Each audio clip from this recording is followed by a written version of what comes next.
Soțul meu și-a uitat telefonul acasă. Nu o să fie mirarea când o să vină de la servici, că o să aibă de citit două mesaje. Unul de la Vodafonecică, în care scrie așa: dragul meu, iubitul meu, te pup dulce, mi-e dor de tine și sună-mă. De la Vodafone.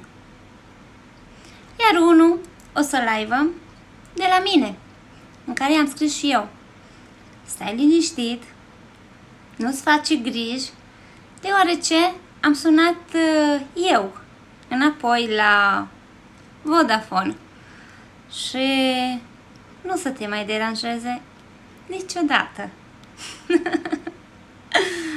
Vodafonecică.